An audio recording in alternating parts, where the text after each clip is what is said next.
4 मूलभूत क्रिया या पाठावर येणारा एक महत्वाचा आणि जास्तीत जास्त मुलांचा चुकणारा प्रश्न कोणता आहे की 3 संख्या असतात, एक संख्या दुसरीपेक्षा लहान, दुसरी तिसरीपेक्षा मोठी, तिसरी पहिल्यापेक्षा मोठी, अशा आधारावर येणारा प्रश्न. हा प्रश्न मुलांचा सहजासहजी चुकतो आणि ज्या मुलांचा चुकत नाही ते मुलं नवोदयसाठी सिलेक्ट होतात. मग या प्रश्नाला आज सोडायचं कसं याची एक ट्रिक सांगायची आहे. ट्रिक अशी की तुम्ही जर या गणिताचं उत्तर पर्यायामधून शोधलं तर पटकन सापडेल आणि जर तुम्ही स्टेप बाय स्टेप जर याचा सोडवण्याचा प्रयत्न केला तर हे उत्तर तुम्हाला लवकर सापडणार नाही. मग पर्यायातून कसं शोधायचं? पर्यायातून आपल्याला प्रश्न काय बघा एकदा. एका परीक्षेत करीमने रहीमपेक्षा 15 गुण जास्त मिळाले. मग या वेळेला आपण कसं लिहून घ्यायचं बघा. करीमला रहीमपेक्षा 15 गुण जास्त ही स्टेप लिहून घ्यायची. करीम बरोबर रहीम अधिक 15 कारण की जास्त मिळाले का अधिकचं चिन्ह घ्यायचं. दुसरी वेळ आहे मदनला रहीमपेक्षा 10 गुण कमी मिळाले. मदनला रहीमपेक्षा 10 गुण कमी. आता जास्तला आपण अधिक घेतलं तर कमीला काय घ्यायचं वजा. रहीमपेक्षा 10 गुण कमी मिळाले मदनला.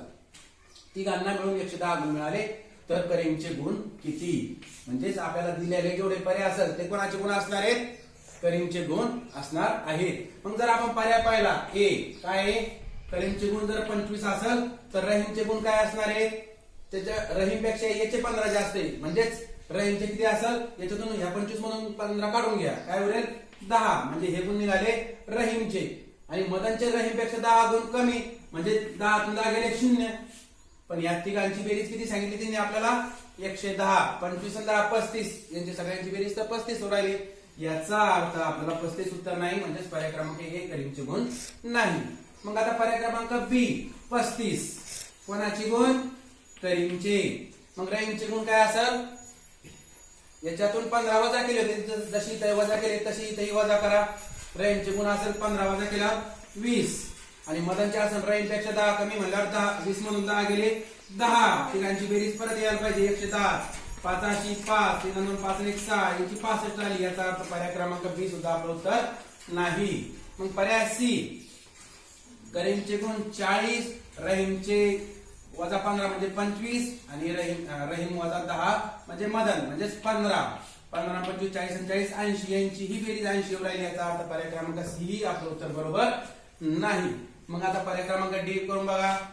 डी बरोबर 50 करीमचे गुण त्याच्यातून रहीमचे 15 काढा 35 गुण 35 मधून मदनसाठी 10 रहीमच्या याच्या गुणातले काढायचे म्हणजे 25 गुण आणि यांची बेरीज बघा 5 5 10 0 चला 1 5 3 8 10 10 1 11 110 गुण. म्हणजे तुम्हाला कोणाचे जरी गुण विचारले आता तरी सांगता येईल. करीमचे गुण 50 रहीमचे गुण 35 आणि मदनचे गुण 25 म्हणून आपलं उत्तर आहे पर्याय क्रमांक डी 50. बघा या घटकावर आधारित दुसरा प्रश्न. एका परीक्षेत जोसेफला अमितपेक्षा 8 गुण कमी मिळाले. कुमारला अमितपेक्षा 12 गुण अधिक मिळाले आणि तिघांना एकूण 205 गुण मिळाले असेल तर जोसेफचे गुण किती? म्हणजे पर्यायातले दिलेले उत्तर कोणाचे असणार आहे? जोसेफचे. पण त्याच्या अगोदर आपल्याला 2 गोष्टी लिहून घेणे. एक पहिली गोष्ट काय सांगते आपल्याला एका परीक्षेत जोसेफला अमितपेक्षा 8 गुण कमी. जोसेफला ला म्हणणार बरोबर चिन्ह अमितपेक्षा 8 गुण कमी. कमीसाठी काय चिन्ह घ्यायचं? वजाबाकीचं. कुमारला अमितपेक्षा दुसरा कोणाला आहे? कुमारला ला म्हणजे बरोबरचं चिन्ह घ्या. कुमारला अमितपेक्षा 12 गुण अधिक. अमितपेक्षा 12 गुण अधिक. अधिक साठी काय चिन्ह घ्यायचं? अधिक. बरोबर आहे का नाही? जास्त म्हणजेच अधिक. तिघांना एकूण 205 गुण मिळाले म्हणजे जोसेफ आणि कुमार आणि अमित या तिघांची मिळून गुण किती आहे? 205. ही एक गोष्ट आणि ही एक गोष्ट जर लिहून घेतल्या तुम्ही तर तुम्हाला उत्तर काढायला काही वेळ लागणार नाही. बघा आपण काय सांगितलं अगोदर मी तुम्हाला की पर्यायामधून उत्तर काढा. पर्यायामध्ये प्रश्न जो ज्याचा विचारलेला आहे त्याचेच गुण दिलेले असणार आहेत. तिघांना एकूण 205 गुण मिळाले तर जोसेफचे गुण किती? म्हणजे हे पर्यायातले दिलेले गुण कोणाचे असणार आहे? जोसेफचे गुण असणार आहे. मग जर आपण पर्याय क्रमांक ए जर घेतला जोसेफचे गुण 67 तर अमितचे गुण किती आहे? अमितपेक्षा जोसेफला 8 कमी आहेत म्हणजेच अमितचे जास्त असणार आहेत. मग अमितचे जास्त म्हणजे किती ना जास्त आहेत? 8 ना म्हणजे त्याचे किती असतात? 75. बरोबर आहे का नाही? 7 आणि 8 1505 हाताला 1. बघा आता आपण कोणाचे गुण काढले? अगोदर जोसेफचे 67 धरले आणि त्याच्यावर आधारित आपण कोणाचे गुण काढले? अमितचे 75 गुण काढले. आणि आता कुमारला काय? त्या अमितपेक्षा 12 गुण अधिक आहे म्हणजेच ह्या अमितच्या 75 मध्ये 12 मिळवून घ्या 5 आणि 2 7, 7 आणि 1 8, 87 म्हणजेच कुमारचे गुण किती झाले 87.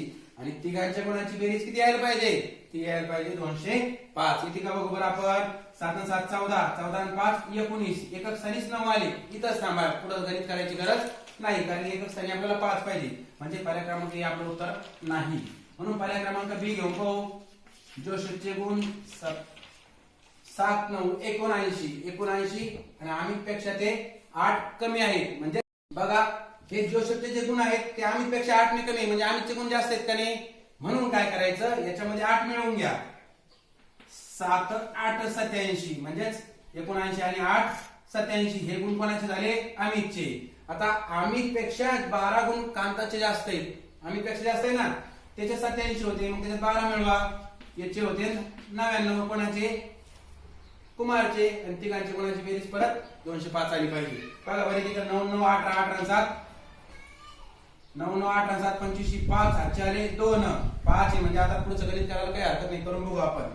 बघा 9 9 7 16, 16 आणि 8 24 25 26, इथं 265 येत आहे. याचा अर्थ आपलं उत्तर हेही बरोबर नाही, कारण की आपली बेरीज 205 यायला पाहिजे होती, याची बेरीज 265 आहे. आता तिसरा पर्याय आहे सी, तो आहे 59. कोणाचे गुण, जोसेफचे गुण. जोसेफ पेक्षा अमितचे काय आहेत, अमित पेक्षा लहान आहे, कमी ना जोसेफला, म्हणजे अमितला जास्त आहे आणि ते 8 ना जास्त आहे, म्हणून 8 म्हणून घ्या. 67 59 आणि 8 67, हे झाले अमितचे गुण. मग अमित पेक्षा कुमारला काय आहे, 12 जास्त आहे, मग त्याच्यामध्ये 12 मिळून घ्या. 7 आणि 2 9, 6 आणि 1 6, हे झाले कुमारचे गुण. 9 9 18 18 7 25 5, परत 5 आले, पुढची प्रोसिजर करायला काही हरकत नाही. आजचे आले 2 7 8 9 9 6 15 15 5 20, 205 आली. का तिघांच्या गुणांची बेरीज 205. याचा अर्थ जोसेफचे गुण किती आहेत, 59. पर्याय क्रमांक सी आपलं उत्तर बरोबर आहे. बघा, या घटकावर आधारित पुढचा प्रश्न. एका परीक्षेत रमेशला गुरुदास पेक्षा 15 गुण जास्त. कोणाला, रमेशला गुरुदास पेक्षा 15 गुण जास्त. जास्तसाठी आधीच चिन्ह घ्यायचं, मिळाले. तर लीलाला त्याच परीक्षेत गुरुदास पेक्षा, कोणाला, लीलाला गुरुदास पेक्षा त्याच परीक्षेत 7 गुण कमी मिळाले. गुरुदास पेक्षा 7 कमी म्हणल्यावर गुरुदास वजा 7. आणि तिघांना मिळून 83 गुण आहेत. तिघांना मिळून किती आहेत, रमेश गुरुदास अधिक लीला आहे, तिघांचे मिळून गुण किती आहेत, 83. तर गुरुदासचे गुण किती आहेत. मग आता दिलेल्या पर्यायातून उत्तर कोणाचं असणार आहे, गुरुदासचा असणार आहे. म्हणून एक नंबर घेऊन पाहू आपण अगोदर. ए नंबर 18, गुरुदासचे गुण जर 18 असेल तर रमेशला त्याच्यापेक्षा 15 जास्त आहेत, मग 18 15 किती, 33. म्हणजेच रमेशला किती गुण असणार आहे, 33. आणि लीलाला गुरुदास पेक्षा 7 कमी. गुरुदास किती झाले आपण, 18. तर लीलाचे किती राहील, त्याच्यापेक्षा 7 कमी, म्हणजे 18 तून 7 गेले 11. आणि तिघांची मिळून बेरीज किती यायला पाहिजे, 83. 8 आणि 3 11 आणि 1 12, 2 आले एकच स्थानी, इथं 3 आहे, म्हणजे आपला पर्याय क्रमांक हे उत्तर बरोबर नाही. म्हणून पर्याय क्रमांक बी, गुरुदासचे गुण किती, 25. रमेशची 25 मध्ये 15 मिळवावं लागेल, हे का नाही, 40. आणि लीलाचे गुरुदासचे धरले आपण 25, त्याच्यातून 7 गेले 18, म्हणजेच लीलाचे गुण 18. आणि तिघांची बेरीज पहा, 8 5 13 3, हाताला 1. बघा, इथं 3 आलेले, इथं 3 आलेले, म्हणजे आपल्याला पूर्ण प्रोसिजर करून घ्यावी लागेल. 4 4 9 6 7 8 83, यांची बेरीज किती आली, 83. याचा अर्थ पर्याय क्रमांक बी 25 हे गुरुदासचे गुण आहेत. बघा, या प्रश्नासारखे अजून एक काही तुम्हाला सोडवण्यासाठी प्रश्न मी माझ्या डिस्क्रिप्शन मध्ये दिलेले आहेत. त्यांनी आवर्जून तुम्ही ते प्रश्न सोडवा. तुम्हाला नक्कीच परीक्षेमध्ये हा एक प्रश्न येणार आहे, आणि ते जर प्रश्न सोडवले तर तुम्हाला या प्रश्नाला अडचण येणार नाही.